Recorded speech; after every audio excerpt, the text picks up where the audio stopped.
저는 오늘 여러분과 함께 강한 자를 부끄럽게 하시는 하나님, 이런 제목으로 은혜의 말씀을 나누고자 합니다. 사람은 누구나 부모의 보호를 받는 어린 시절을 거치게 되어 있습니다. 근데 이 어린아이들은 몇 가지 공통점이 있어요. 그것은 첫째, 어린아이들은 약하다는 겁니다. 아이들은 아직 면역력이 발달하지 못해서 감기에도 잘 걸리고 또 하체가 부실해서 넘어지기도 잘해요. 그리고 아직은 배우는 단계라서 지식도 경험도 부족하고 특히 경제적으로는 아직은 도저히 자립할 수가 없는 그러한 단계예요. 그래서 모든 면에서 아직은 미약하고 부족하기 때문에 어쩔 수 없이 부모의 보호와 돌봄을 필요로 합니다. 둘째로 이 어린애의 특징은 순수하다는 거예요. 물론 그 중에는 아주 영악한 아이들도 있어요. 그러나 대부분의 아이들은 순수해요. 아직은 어른보다는 이 세상의 때가 덜 묻은 상태이기 때문에 그래서 어린아이들은 잘 속기도 해요. 순수한 거예요. 셋째로 어린아이의 특징은 솔직하다는 겁니다. 물론 이것은 어린아이들이 거짓말을 안 한다는 것은 아니에요. 어린아이들도 거짓말을 하죠. 그러나 이 어린아이들은요, 이 어른들보다 솔직해요. 이렇게 막 빙빙 돌려서 얘기하는 법이 없어요. 아이들은 직설적이에요. 아이들은 좋고 싫음이 분명해요. 뭐 애둘러서 막 돌려서 얘기 안 해요. 좋으면 좋고 싫으면 싫은 거예요. 그래서 이 아이들은요, 좋다고 느끼면 그대로 그냥 받아들여요. 좋은데? 받아들여요. 그래서 우리 예수님은 약하지만, 어린아이들은 약하지만 이러한 순수하고 이 솔직한 면을 예수님께서는 좋아하셨어요. 그래서 예수님은 천국은 이런 사람의 것이니라 해서 이 어린아이야말로 천국의 주인공이다, 이렇게 말씀을 하셨습니다. 천국은 어린아이처럼 약하지만 순수하고 또 겸손하고 또 솔직한, 이렇게 믿음 있는 자가 가는 곳이다, 이렇게 말씀을 하셨습니다. 그래서 여러분, 의심이 가득한 이 사람들은요, 천국에 못 가요. 왜냐하면 천국은 믿음으로 가는 곳이에요. 만약 여러분 의심이 가득한 자를 천국에 들여보냈다면 그 천국이 어떻게 되죠? 아마 천국이 혼란 가운데 빠지게 될 거예요. 천국이 엉망이 될 거예요. 그래서 하나님은 천국은 믿음 있는 자를 하나님께서 들여보내신다는 겁니다. 우리가 성경을 보면 하나님은 이처럼 강한 자보다는 약한 자를 긍휼히 여기시고 또 불쌍히 여기셔서 우리 하나님은 강한 자보다는 약한 자를 편들어주는 하나님이셨어요. 여러분, 하나님처럼 강한 자가 누가 있어요? 그래서 우리 하나님은 강한 자의 속성도 잘 알고 계시고 약한 자의 속성도 잘 알고 계시는 분이에요. 여러분, 세상은 어떻죠? 이 세상은 강한 자를 부러워해요. 능력 있는 자를 부러워해요. 문벌 있는 자를 부러워해요. 뭐 가문이 어떻고 이렇게 따지죠. 그러나 하나님은요, 그러한 자들을 부끄럽게 만드세요. 왜냐하면 문벌이 좋고 강한 사람들은 어떻게 되죠? 아무래도 하나님과 사람 앞에서 교만하기 쉬워요. 누구보다도 하나님이 그걸 잘 아세요. 그래서 하나님께서는 이런 자들을 보시고 어느 한계점까지는 용인하시고 기다리셨다가 때가 되면 그러한 사람들을 낮추기 시작해요. 여러분, 하나님이 우리 인간을 낮출 때 어떤 일이 벌어지죠? 어떤 사람은요, 하나님이 낮추실 때 망할 수가 있어요. 막 교만이 막 하늘을 찌르는 사람들 하나님이 손대시면 망하는 수가 있어요. 또 쫓겨날 수도 있어요. 자기가 속한 곳에서 쫓겨날 수가 있어요. 또 어떤 사람은요, 병도 들어요. 하나님께서 낮추시면. 또 어떤 사람은요, 아예 죽기까지 해요. 그러니까 여러분, 하나님이 손대시기 전에 하나님께 돌아오는 것이 얼마나 중요한지 우리가 알아야만 합니다. 그 중에 어떤 사람들은 하나님 앞에 회개하고 돌아오기도 합니다. 정말 각양각색의 모습으로 이 세상에서 살다가 하나님께서 낮추실 때 이러한 모습을 띠게 됩니다. 우리는 예상할 수는 없죠. 모든 것이 하나님의 손에 달려있다는 것이 성경의 증언입니다.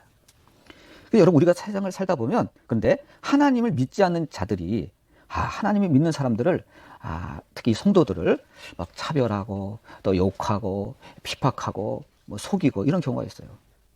잘못이 없는데도 말이죠. 여러분, 이것은 사실은 그 사람들이 하나님을 대적하는 거예요. 큰일 날 행동을 하는 거예요. 여러분, 하나님을 믿는 사람들 뒤에는 누가 있죠? 하나님이 딱 버티고 거예요. 하나님은요, 보복하시는 하나님이다, 이렇게 성경에 되어 있습니다. 뭐라고요? 우리 하나님은요, 보복하는 하나님.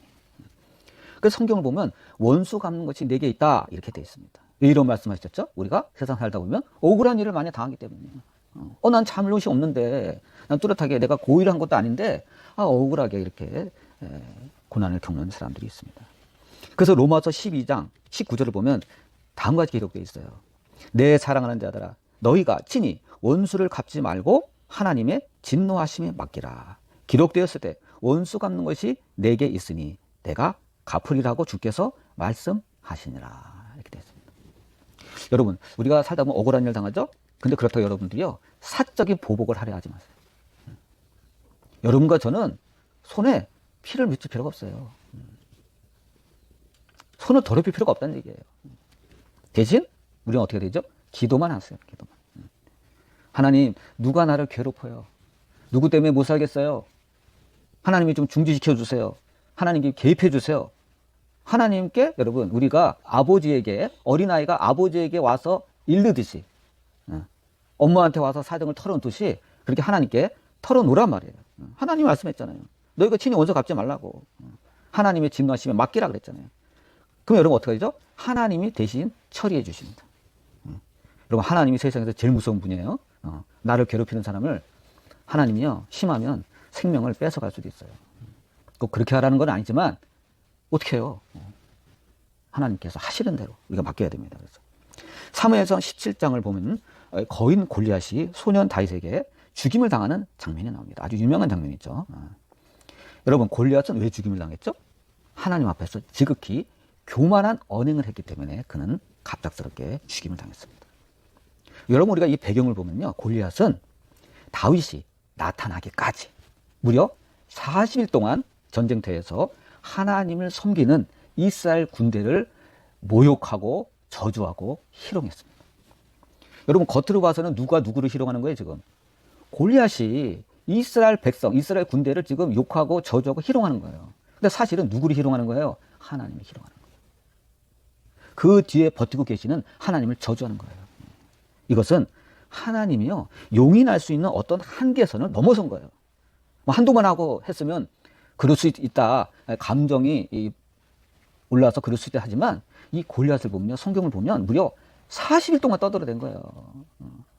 하나님이 귀가 얼마나 따갑겠어요. 그렇게 저주하고 그럽니다.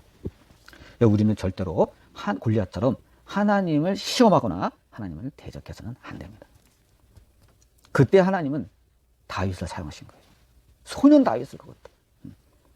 우리 하나님은 힘센 이스라엘 백성 가운데, 이스라엘 군대 가운데, 군인 가운데 다윗 말고 힘센 사람이 없었을까요? 있죠.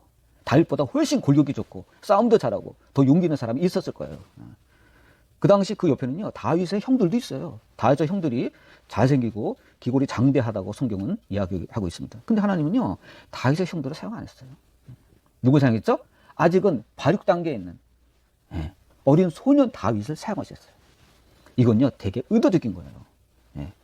누구한테 모욕을 안겨주려고요? 골리앗에게. 여러분, 골리앗은 키가 2m 이상 되는 거인이었습니다. 골리앗의 키에 대해서 여러 가지 분분한데 키가 2m 95라고까지 추정하는 사람들도 있어요. 그만큼 키가 큰 거인이었어요. 그런데 이 아주 어린 소년 다윗이 이 골리앗을 부끄럽게 합니다. 한 방에 거꾸러지게 한 거예요. 하나님께서 자주 사용하시는 방법이에요. 약한 자를 들어서 누굴 치죠? 강한 자를 쓰러뜨리는 거예요. 세상의 법칙과는 어긋나는 거예요. 둘이 붙으면 누가 해요? 당연히 골리앗이 이기죠. 근데 우리 하나님은 약한 자 다윗을 들어서 강한 자를 쓰러뜨리셔요. 이게 하나님의 법칙이에요. 대체로 여러분, 하나님은요, 구원하시기로 작정한 자들은 하나님께서 마치 야생마를 기르는 것처럼 점점 낮추시고 겸손한 자로 다듬어서 사용하십니다. 저희는 뭐 성숙한 어른인데요. 저희는 뭐 더 이상 배울 것도 없고 이제 뭐 다 성숙한데요. 아니에요. 하나님 보시기에 영적으로 보면 우리는 아직은 뭐예요? 길들여지지 않은 야생마예요. 그래서 집에서 키우려면 어떻게 돼요? 다듬을 필요가 있는 거예요. 그래서 하나님께서는 이러한 다듬는 과정을 통해서 우리를 겸손하게 하시고 천국 백성으로 만드시는 거예요.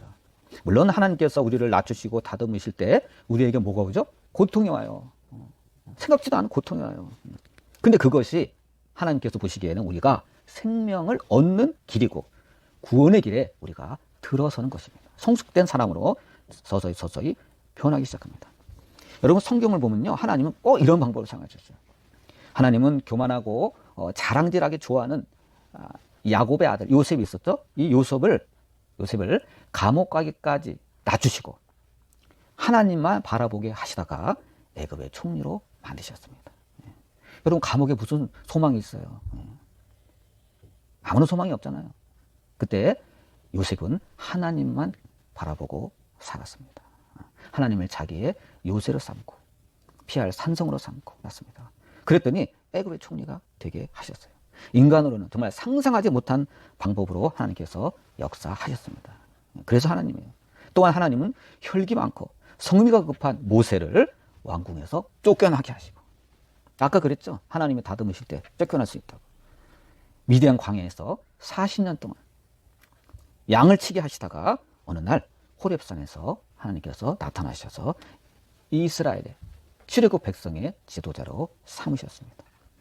또한 우리 하나님은 과격하고 아주 교만했던 바울을 다메섹 가는 길에서, 다메섹 도상에서 치셔서, 여러분 그때 칠 때 3일 동안 눈이 멀었어요. 얼마나 기가 막혔을까. 멀쩡한 눈이, 예수님이 딱 치시니까 3일 동안 눈이 멀어.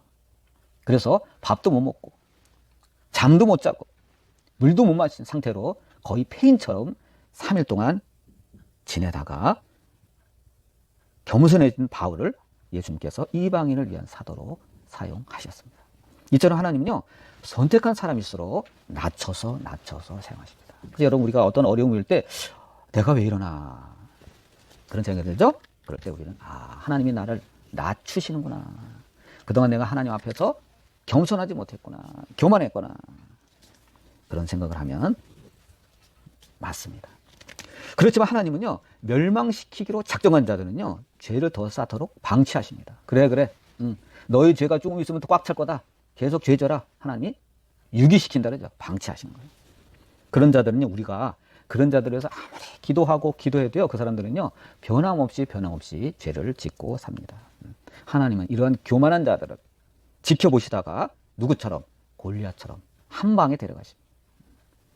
이처럼 하나님이 보복하시면 개인뿐만 아니라 어떤 국가나 어떤 화려한 문명도 한 방에 무너뜨리십니다. 이것이 하나님의 능력이에요. 그래서 하나님은 무서우신 분이라는 거예요. 인간의 보기에는 갑작스럽게 일어난 일처럼 보이지만 하나님 입장에서는 오랜 세월을 두고 그 사람을 지켜보면서 참고 또 참으시다가 심판하신 거예요. 그래서 이러한 자들을 소돔과 고모라 백성들처럼 죄의 한계선을 넘어선 자들입니다. 우리가 그걸 알아야 됩니다. 이처럼 하나님은 인간이 강하고 자신만만할 때는요, 부끄럽게 만드세요. 그리고 오히려 약해졌을 때 비로소 들어서 쓰십니다. 우리가 성경의 기준으로 보면 아직도 하나님 앞에서 내 생각, 내 주장이 우리는 강합니다. 이게 약해져야 하나님께서 도와주십니다. 그러면 여러분, 우리는 약하다고 난 능력이 없는데, 난 힘이 없는데 낙심하면 안 돼요. 오히려 약한 것을 감사해야 돼요. 그래서 내가 구원받은 거예요. 세상에서는 강하고 교만한 자들은 다 어디에 있죠? 예수님 밖에 있어요. 이거 분명한 사실입니다. 난 강해, 난 능력 있어, 난 자신만만해, 난 내 힘을 할 수 있어, 이런 자들은 어디에 있다고요? 예수님 안에 속한 것이 아니라 다 예수님 밖에 있어요. 이게 문제예요. 바울은 늘 자신의 약한 것을 기뻐하였고 약한 것을 자랑하며 살았습니다. 왜 그렇죠? 약했기 때문에 하나님을 찾았고, 약했기 때문에 죄짓지 않았고, 약했기 때문에 주님을 의지하고 기도했던 겁니다. 이것이 바울이 승리한 비결이에요. 우리 모두 이 비결을 배워서 범사에 승리하고 하나님께 영광 돌리는 저와 여러분 되시기를 주님의 이름으로 축원을 드립니다. 기도하시겠습니다.